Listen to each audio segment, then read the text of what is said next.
Breaking news చూస్తున్నాం. MLC అభ్యర్థిగా కొణిదెల నాగబాబు పేరు ఖరారైంది. ఎమ్మెల్యేల కోట ఎమ్మెల్సీ ఎన్నికల అభ్యర్థిగా నాగబాబు పేరును ఫైనల్ చేసినట్లు జనసేన ఒక ప్రకటన విడుదల చేసింది. నాగబాబు విషయంలో తొలుత రాజ్యసభకు వెళ్తారంటూ జనసేన లీకులు ఇచ్చింది. అయితే నాగబాబు ఎమ్మెల్సీ తీసుకోవడం లేదని సోషల్ మీడియాలో జోరుగా ప్రచారం జరిగింది. చివరకు ఎమ్మెల్సీగా నాగబాబు పేరు ప్రకటించింది. ఇక దీన్ని సస్పెన్స్ కు తెరతీసిందని కూడా చెప్పొచ్చు.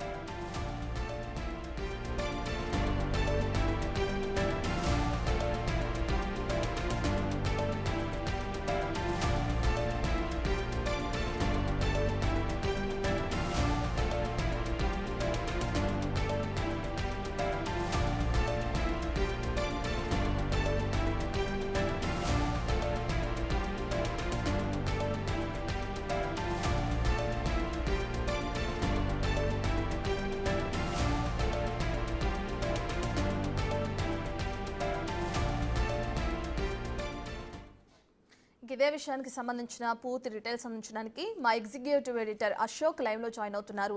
రైట్ అశోక్, ఇప్పటికే పవన్ కళ్యాణ్ అన్న కొణిదెల నాగబాబు పేరు ఇప్పుడు ఎమ్మెల్సీ అభ్యర్థిగా ఖరారవడం మనం చూస్తున్నాం. సంబంధించిన డీటెయిల్స్ ఏంటి? ఎస్, నాగబాబు వ్యవహారం అనేది ఏపీ పాలిటిక్స్లో అనేక ట్విస్టుల మీద ట్విస్టులుగా సాగుతోంది. వాస్తవానికి నాగబాబుని క్యాబినెట్లో తీసుకుంటున్నామని 3 నెలల క్రితమే తెలుగుదేశం పార్టీ అధిష్టానం ఒక ప్రెస్ నోట్ రిలీజ్ చేసింది అఫీషియల్గా. అప్పటి వరకు ఎవరికి కూడా తెలియదు అసలు నాగబాబు క్యాబినెట్లోకి ఎలా వస్తారు, నాగబాబుకి ఎమ్మెల్సీ ఇవ్వబోతున్నారా అన్న ప్రచారం జనసేన పార్టీలో కానీ టీడీపీలో కానీ ఎక్కడా కూడా లేదు. అది డైరెక్ట్గా స్వయంగా చంద్రబాబు నాయుడు సంతకంతో టీడీపీ అఫీషియల్గా రిలీజ్ చేసిన లెటర్లో త్వరలో నాగబాబుని క్యాబినెట్లోకి తీసుకుంటున్నామంటూ ప్రకటించారు. అప్పుడే దీని మీద విపరీతమైన డిస్కషన్ నడిచింది. ఒకటి, ఎమ్మెల్యే కూడా కాని వ్యక్తిని క్యాబినెట్లోకి ఎలా తీసుకుంటారు అనేది ఒకటి, పవన్ కళ్యాణ్ సోదరుడు అయినందుకు మంత్రిని చేసేస్తారో అంటూ ఇంకొకటి, ఇట్లా అటు వైఎస్ఆర్ కాంగ్రెస్ పార్టీ నుంచి, ఇటు జనసేన పార్టీ నుంచి, అలాగే టీడీపీలో ఉన్న ఒక సెక్టార్ నుంచి విపరీతమైన వివాదాలు, ఆరోపణలు, చర్చలు సోషల్ మీడియాలో సాగాయి. పర్టికులర్గా నాగబాబుని, అంటే గతంలో పవన్ కళ్యాణ్ తాను కుటుంబ రాజకీయాలకు దూరంగా ఉంటానని, కుటుంబ సభ్యుల్ని రాజకీయాల్లోకి రానియబోనంటూ ఆయన ఇచ్చిన స్టేట్మెంట్ల నేపథ్యంలో ఆ వీడియోలన్నీ కూడా తీసి వైఎస్ఆర్ కాంగ్రెస్ పార్టీ సోషల్ మీడియాలో కూడా రన్ చేసింది. మరి ఇప్పుడు దీనికి ఏం సమాధానం చెప్తావు అనేది ఒకటి.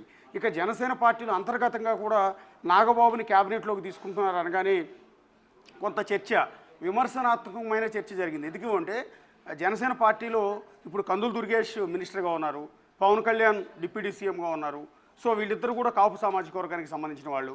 మళ్ళీ ఇప్పుడు నాగబాబును కొత్తగా క్యాబినెట్లోకి తీసుకొస్తే జనసేన పార్టీ తరఫున 21 మంది ఎమ్మెల్యేలు గెలిస్తే వాళ్ళందరినీ కాదని సొంత సోదరుడైన నాగబాబుని తీసుకొచ్చి క్యాబినెట్లోకి అదే సామాజిక వర్గానికి చెందిన వ్యక్తిని ఎలా నియమిస్తారో అంటూ జనసేన పార్టీలో ఒక సెక్టార్ అంతా కూడా విపరీతంగా క్వశ్చన్ చేసే పరిస్థితి వచ్చింది. అలా కాకుండా జనసేన పార్టీలో బీసీలను, ఎస్సీలను మంత్రిగా చేసుంటే బాగుండేది. ఆల్రెడీ 2 కాపులు ఉన్నారు, కమ్మ సామాజిక వర్గం నుంచి ఆయన నాదెళ్ల మనోహర్ ఉన్నారు. సో ఈ నేపథ్యంలో ఒక బీసీని కానీ ఎస్సీని కానీ మంత్రిని చేస్తే బాగుండేదన్న రిక్వెస్ట్లు కూడా పవన్ కళ్యాణ్కి వచ్చాయి. సో ఈ వివాదం అంతా కూడా నడుస్తూ ఉంది. ఇటు నాగబాబుని కొంతమంది యాక్సెప్ట్ చేయట్లేదు. గతంలో నాగబాబు తెలుగుదేశం పార్టీ నేతల మీద కావచ్చు, బాలకృష్ణ మీద కావచ్చు, చంద్రబాబు మీద కావచ్చు, లోకేష్ మీద కావచ్చు, వీళ్ళందరి మీద చేసిన ఆరోపణల వీడియోలన్నింటినీ కూడా వైఎస్ఆర్ కాంగ్రెస్ పార్టీ సోషల్ మీడియాలో విస్తృతంగా ప్రచారం చేసింది. ఈ నేపథ్యంలోనే కొంత పవన్ కళ్యాణ్ వెనక్కి తగ్గారు. తన సొంత సోదరుడైన నాగబాబుని క్యాబినెట్లోకి తీసుకొస్తే, ఆయనకి ఎమ్మెల్సీ ఇప్పిస్తే, సో ఇదంతా సమాధానం చెప్పుకోవాల్సిన పరిస్థితి వస్తుంది. ఒకటి, జనసేన పార్టీలో అంతర్గతంగా సమాధానం చెప్పుకోవాల్సి వస్తుంది, వైఎస్ఆర్ కాంగ్రెస్ పార్టీకి సమాధానం చెప్పాల్సిన పరిస్థితి అనివార్యంగా ఏర్పడుతుంది. ఎందుకు నీ సొంత సోదరుడు అంటే ఇంతమంది 21 మంది ఎమ్మెల్యేలు ఉండగా వాళ్ళందరినీ కాదని నీ సోదరుడిని తీసుకొచ్చి మంత్రి ఎందుకు చేస్తున్నావు అని ఎవరిని అడిగితే సమాధానం చెప్పాల్సిన పరిస్థితి ఉంటుంది.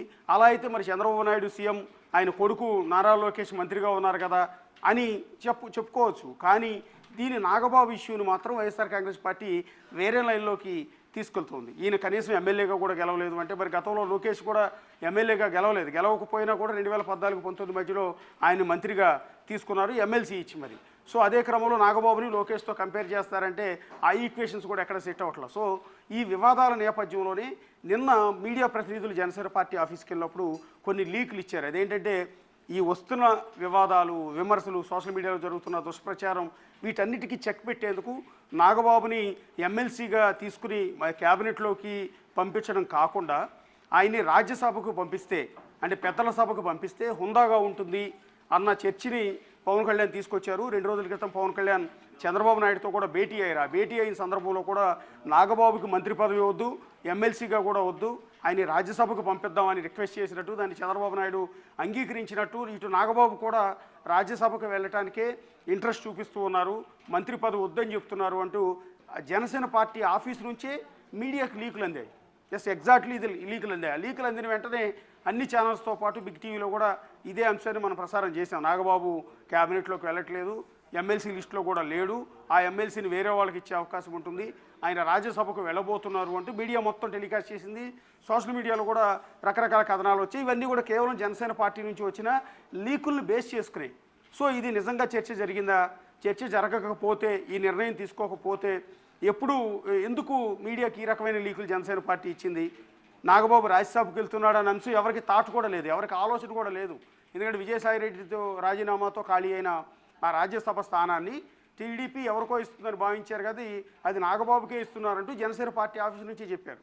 సో ఇలా చెప్పి ఇదంతా చర్చ జరుగుతున్న సందర్భంలో అకస్మాత్తుగా మళ్ళీ ఇవాళ హుటాహుటిన అదే జనసేన పార్టీ ఒక నిర్ణయం తీసుకుని నాగబాబుని ఎమ్మెల్సీగా పంపిస్తున్నామంటూ కొద్దిసేపటి క్రితం ప్రకటన జారీ చేశారు. సో ఇదంతా ఎందుకు జరుగుతోంది అనేది ఎవరికి కూడా అర్థం కావట్లేదు. అసలు నిన్న సాయంత్రం కనుక లీకులు ఇవ్వకపోతే ఎవరికి ఏ ఇబ్బంది ఉండేది కాదు, ఎవరికి పెద్ద చర్చ జరుగుండేది కాదు.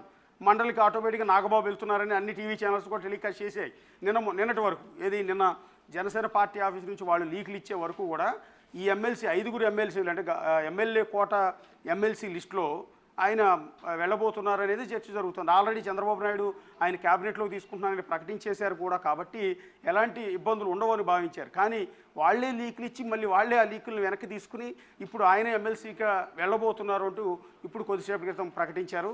సో ఈ నేపథ్యంలో మరొక చర్చ జరుగుతుంది. ఈలోపు ఏమైంది, ఒకవేళ లీకులు ఇచ్చినట్టే ఇచ్చి సో దాని మీద వచ్చిన రియాక్షన్స్ని బట్టి దాని నిర్ణయాన్ని మార్చుకుందామన్న ఆలోచనతో ఈ రకంగా చెప్పుకుంటారా ఏంటనేది డిస్కషన్ జరుగుతుంది. సో ఇప్పుడు ఎట్టకేలకు ఇప్పుడు రాజ్యసభకు అయితే వెళ్ళట్లేదు నాగబాబు, ఎమ్మెల్సీగా మండలిలో అడుగుపెట్టి మంత్రిగా కూడా క్యాబినెట్లోకి రాబోతున్నారు. ఏ శాఖ ఇవ్వబోతున్నారు అనేది ఇప్పుడు చూడాల్సి ఉంటుంది. తమ్ముడు డిప్యూటీ సీఎంగా ఉంటే అన్న మంత్రిగా రాబోతున్నారు. సో ఆయనకి ఇచ్చే శాఖ ఏంటి అనేది ఇప్పుడు వెరీ ఇంట్రెస్టింగ్గా ఉంది. అయితే అశోక్ చూసుకుంటే నిన్నటి దాకా రాజ్యసభకు పంపిస్తారని ప్రచారం జరిగింది. ఇప్పుడు సడన్గా కొత్తగా చూసుకుంటే ఏపీ ఎమ్మెల్సీ ఎన్నికల్లో నాగబాబు ఎంట్రీతో కొత్త ట్విస్ట్ నెలకొందని చెప్పుకోవచ్చు అంటారా? కొత్త ట్విస్ట్ అంటే ఏం లేదు, బేసిక్గా ఇది నిన్నటి వరకు ఎక్కడా లేదు. కాకపోతే కొంత ఆలస్యం అయింది. చంద్రబాబు నాయుడు క్యాబినెట్లోకి తీసుకుంటున్నానని అనౌన్స్ చేసిన తర్వాత 3 నెలలు బ్రేక్ పడింది. ఎందుకు ఇంత డ్రాగ్ అయింది అనేది ఎవరికి కూడా అర్థం కావట్లా. సో దీనికి సంబంధించి ఆ తర్వాత నాగబాబు కూడా ఎక్కడ మాట్లాడాలి, అంటే క్యాబినెట్లోకి తీసుకునే అంశం మీద కూడా ఎక్కడ నాగబాబు ప్రకటన చేయడం కానీ ఇంకోటి కానీ లేదు. సో కొంత ఆలస్యం అయ్యేటప్పటికీ ఏం జరుగుతుంది జనసేన పార్టీ టీడీపీలో, ఎందుకు దీన్ని కొంత ఆలస్యం చేస్తూ వస్తున్నారు, డ్రాగ్ చేస్తూ వస్తున్నారన్న డిస్కషన్ మాత్రం ఉండింది. ఈలోపు అదే జనసేన పార్టీ ఇదే రకమైన లీకులు ఇచ్చింది, ఆయన రాజ్యసభకు వెళ్తున్నారు ఎమ్మెల్సీగా రావట్లేదు అని. సో దానికి కూడా ఓకే, రాజ్యసభకు వెళ్ళే అవకాశం కూడా ఉంది, యువతకు కూడా వాళ్ళు కూడా సిద్ధపడవచ్చు. సో ఈ మంత్రి పదవిని వేరే వాళ్ళకి ఇవ్వచ్చు, ఈ ఎమ్మెల్సీ పదవిని వేరే వాళ్ళకి ఇవ్వచ్చు అని కొంత చర్చ జరిగిన నేపథ్యంలో మళ్ళీ అకస్మాత్తుగా నిర్ణయం మార్చుకుని మళ్ళీ ఆయన మండలికే వెళ్తున్నారు అంటే క్యాబినెట్లోకి వస్తున్నారు అనేది ఇప్పుడు ఒక ఇన్స్ట్రక్షన్ ఇచ్చారు. ఇప్పుడు కూడా ఒక ట్విస్ట్ ఉంటుంది, అంటే రేపు సాయంత్రానికి ఈ నిర్ణయం మారిపోయినా కూడా ఆశ్చర్యపోకర్లా.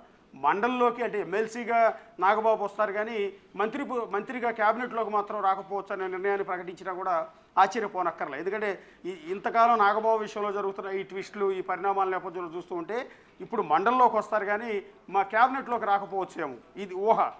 సో ఇలాంటి ప్రకటనలు కూడా సాయంత్రంలోపు రావచ్చేమో. Right, thank you Ashok.